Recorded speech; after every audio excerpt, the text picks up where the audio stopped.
بسم اللہ الرحمن الرحیم۔ السلام علیکم۔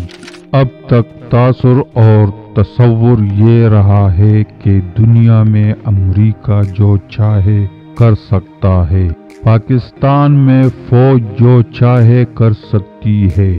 پاکستان کی تاریخ میں اکثر فیصلہ کن موڑوں پر اس تاثر کی تصدیق ہوتی رہی ہے۔ کئی نسلیں یہی مشاہدہ کرتے زیر خاک ابدی نیند سونے چلی گئی۔ فوج میں تبدیلی کمان کا اہم مرحلہ ہمیشہ بخیر و خوبی سرانجام پاتا ہے۔ اس کارروائی کے حوالے سے سیاسی جماعتیں آپس میں خوب بیان بازی کرتی ہے۔ میڈیا ان بیانات کو لے کر ملک میں ایک ہیجان برپا کر دیتا ہے۔ اخبارات کا دور تھا تو ہیجان میں 24 گھنٹے کا وقفہ آ جاتا تھا۔ اب جب سے الیکٹرانک میڈیا یعنی پرائیویٹ چینل آئے ہیں، اب ہیجان پر آدھے گھنٹے بعد مزید تیز ہو جاتا ہے۔ اور جب سے امریکی کمپنیوں نے فیس بک، ٹویٹر، واٹس ایپ، انسٹاگرام اور یوٹیوب کے تحفے دیے ہیں اور ہم انہیں مال مفت سمجھ کر استعمال کرنے لگے ہیں، تو ہیجان میں ایک سیکنڈ کا وقفہ بھی نہیں آتا۔ ہم تو انہیں بلا قیمت خیال کر کے دن رات اپنے تاثرات ثبت کرتے رہتے ہیں، لیکن یہ کمپنیاں ہمارے اس گناہ بے لذت سے اربوں ڈالر کما رہی ہے۔ یہ سفید فام قوموں کا نیا سامراجی طریقہ کار ہے۔ اس میں ہم سب استعمال ہو رہے ہیں، چاہے ملٹری ہو یا سول۔ اطلاع کے دائرہ کار میں تیز رفتاری آنے سے فائدہ تو یہ ہونا چاہیے کہ جب کہیں طاقت کے کسی ناجائز استعمال کا علم ہو، کسی انسان پر ظلم کی خبر ہو، تو متعلقہ ادارے حرکت میں آئے۔ لیکن ہمارے ہاں پروپیگنڈے کا زور ہے۔ حکمراں بھی سوشل میڈیا پر متحرک ہے، اپوزیشن بھی، عام سیاسی کارکن بھی، لیکن محض انتشار میں اضافہ کر رہے ہیں۔ قوموں کے استحکام کا راستہ یہ ہوتا ہے کہ وہ طے کرتی ہے کہ آئندہ 10-15 برس کے دوران ہمارے اقتصادی منصوبے کیا ہوں گے، سیاسی لائحہ عمل کیا ہوگا۔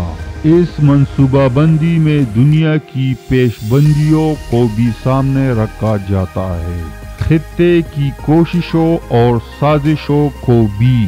کہتے تو سب ہے کہ شخصیتوں کو نہیں، اداروں کو پیش نظر رکھا جائے۔ ادارے افراد سے بالاتر ہوتے ہیں، مگر پاکستان جیسے معاشرے جہاں کوئی سسٹم نہیں بن پایا، جہاں ادارے مستحکم نہیں ہے، وہاں پر شخصیتوں کے آنے جانے سے فرق پڑتا ہے۔ فطری طور پر توقع کی جاتی ہے کہ کسی نئی شخصیت کے آنے سے ادارے کا طرز عمل اور پالیسیاں بدلے گی۔ 1971 کا سال جب ہم ناکام ہوتے گئے، حکمراں فوجی تھے، مارشل لا قانون وقت تھا، ہم ایک لیگل فریم ورک کے تحت دن رات کاٹ رہے تھے، کوئی آئین نہیں تھا۔ جو کچھ ہوا اس پر آبیتیاں موجود ہے، حمود الرحمن کمیشن رپورٹ ہے، لیکن کیا کسی سول یا فوجی حکومت نے 1971 سے لے کر اب تک ان سے کوئی سبق حاصل کیا؟ پارلیمنٹ سب سے بالاتر ہے، اس نے 1972 سے اب تک کبھی زحمت کی کہ مشرقی پاکستان کی علیحدگی پر کھل کر بحث کی جائے، صرف یہ طے کرنے کے لیے کہ اس میں سیاستدانوں سے، فوجی حکمرانوں سے کیا کیا غلطیاں ہوئی اور آئندہ ان سے گریز کیا جائے۔